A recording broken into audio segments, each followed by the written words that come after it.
Hello, my name is Shannon Birlingmaier. Thank you for coming to my presentation, Burning Out, the impacts of early soccer participation on female Midwestern athletes in a championship city. As time progresses, it is less and less common to see children in the neighborhood playing a quick pickup game without any adults influencing them. The new normal is for children to play in organized sports with peers of their own age and coaches to help supervise. In Kansas City, Missouri, there are multitudes of children athletic programs such as Liberty Parks and Rec and Gladstone Park and Rec. These programs help children get active in a variety of sports. However, in order to get the best funding for their programs, the organizations have professional teams sponsor them. An example of this is Liberty Parks and Rec, which has children from 4th through 12th grade and is sponsored by Sporting Kansas City. As I go through my presentation, please make sure to note that every child, no matter what color their jersey, has a Sporting Kansas City logo. The purpose of my study is to see if the influence of professional teams has an impact on early soccer athletes. There are a multitude of studies that I examined in order to gain a better understanding of how early soccer participation has already been researched. Dr. John Forey, Chief of the Primary Sports Medicine Service and attending physician at the Hospital for Special Surgery in New York City, highlighted the differences between sport specialization and a multi-sport athlete. Sport specialization is considered as an intensive year-round training in a single sport at the exclusion of other sports, while a multi-sport athlete is where the athlete is playing multiple different sports in the same year. Now, burnout is a condition that includes overreaching and overtraining. It has been defined to take place as a result of chronic stress that causes an athlete to stop participation in a formal, enjoyable activity.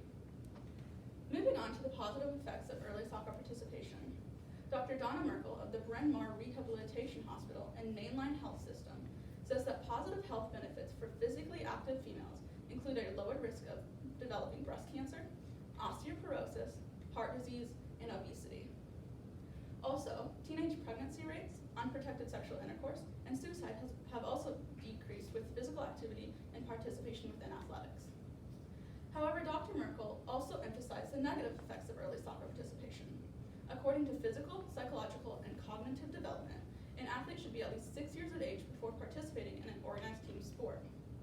Children that begin at a younger age increase the risk of overuse injuries, psychosocial problems, burnout, and peer isolation.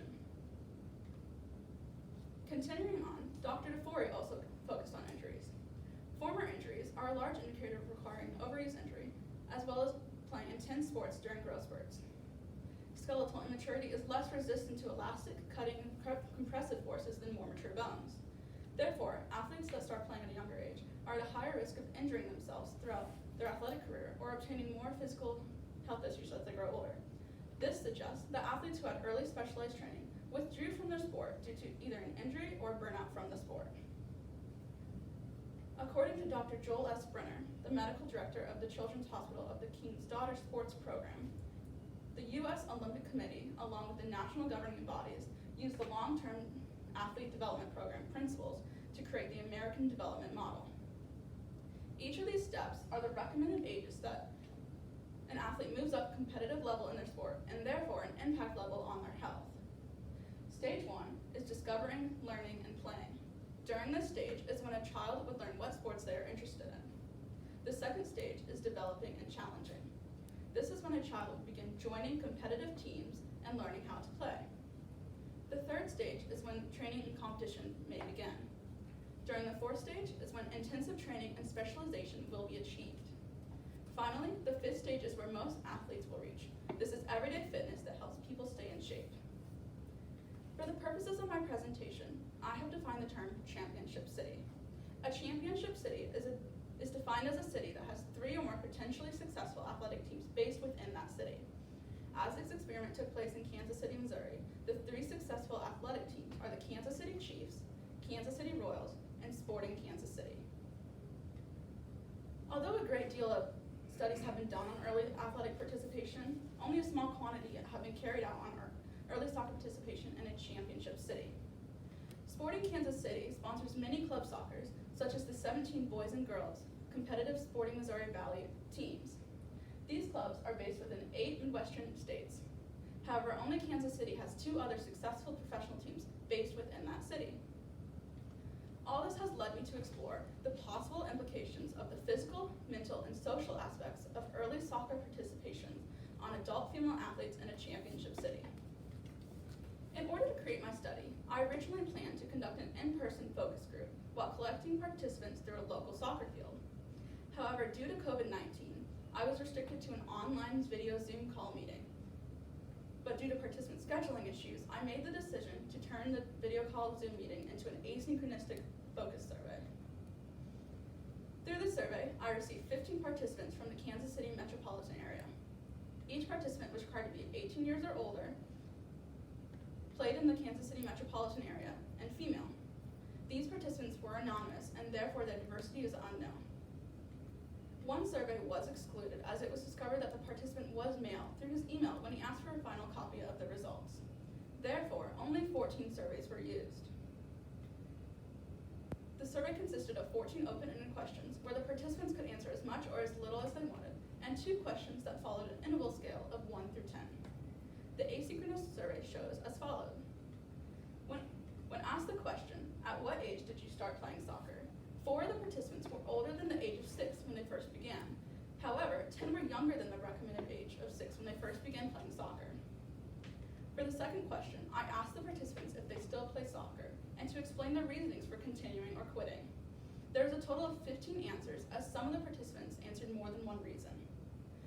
5 of the participants still play soccer while 7 no longer play.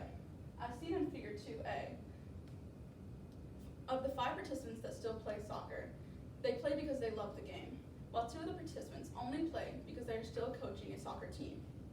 Of the 10 participants that no longer play, 3 quit due to no longer wanting to commit time to soccer, 4 aged out or lost interest, while 3 quit due to alternative reasonings.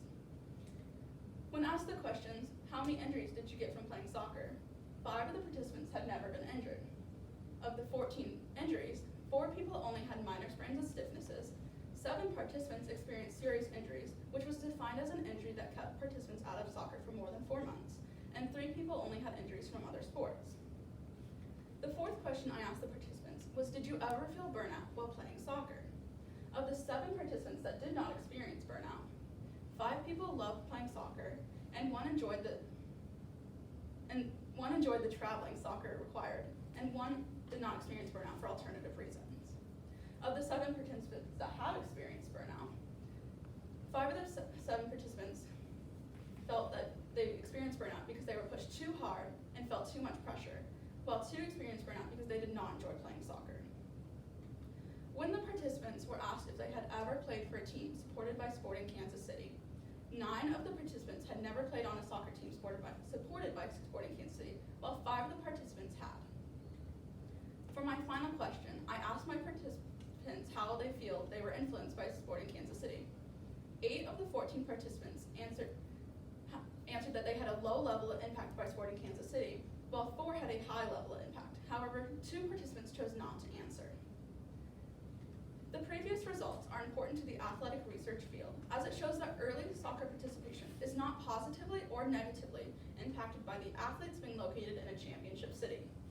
9 of the 14 participants had not played for a team sponsored by Sporting Kansas City, while 9 of the participants felt that Sporting Kansas City did not have a significant impact on their athletic career. However, trends show that there may be a large number of children playing organized sports before the recommended age. This could be a factor to the increasing amount of overuse injuries and mental burnouts that athletes today are experiencing. As seen before, 10 of the 14 participants were younger than the recommended age of 6 when they first began playing soccer. This may have been the cause of the 7 of the participants experiencing burnout and the 16 total injuries that were recorded. In relation to this, 5 participants still played soccer while 9 no longer play. These statistics may be connected to when the participants were asked about experiencing burnout. 5 of the participants did not experience burnout because they loved playing soccer, while 2 had alternative reasons. In contrast to this, the other 7 participants did experience burnout due to being pushed too hard or not enjoying soccer. Now, there are at least 3 potential limitations concerning the results of my study. The first limitation concerns sample size. There were not enough survey participants that allowed myself to accurately create conclusive results. The second limitation concerns unexpected COVID-19 restrictions, requiring the focus group to move to an online Zoom call and then to be moved to surveys. This caused the participants to be restricted to typing their answers instead of bouncing their memories and answers off other participants as they would in a focus group. The third limitation presentation concerns the reliability of the participants. As said before, one of the participants was discovered to be male through his email when he asked for a copy of the paper. Since the survey was anonymous, there is no way that I can be confident of the reliability of the demographics. Despite these limitations, this study has enhanced the understanding of the relationship between championship cities and the impacts of early soccer participation. In terms of future research, it would be useful to extend the current findings by examining academic achievement within athletes in a championship city and examining pre-participation requirements within the city and club soccer teams. Although the generality of the current results must be established by future research, the present study has provided encouragement for coaches and trainers to have more knowledge for their athletes' overall health and can help parents make informative decisions for their children. Alternative solutions could be whether they want their children to start at a young age, how many sports they want their children to play, or if they would like their child's team to be sponsored by a championship team. Thank you for coming to my presentation. I am now ready to answer any questions that you may have for me. How do you determine which results generated by your research method were most important in forming your new understanding? I determined that the most important results were about how early soccer participation in sport in Kansas City directly impacted the participants. A few examples of these results are figures 5 and 6, where I asked the participants if they had ever played for a team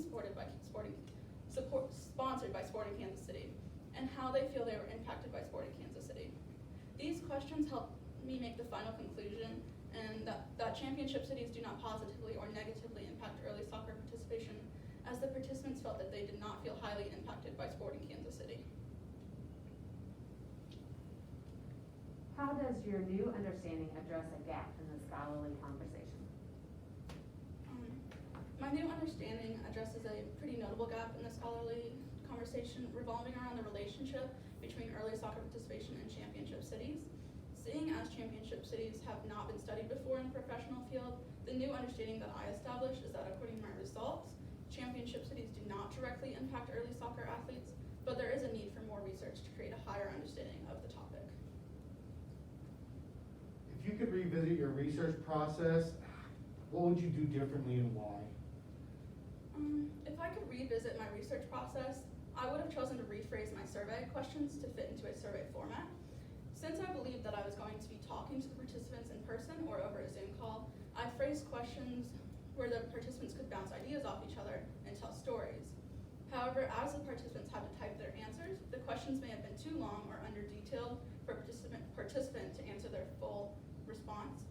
Consequently, my results may not be as reliable as they could have been if I had written more simple survey questions for the participants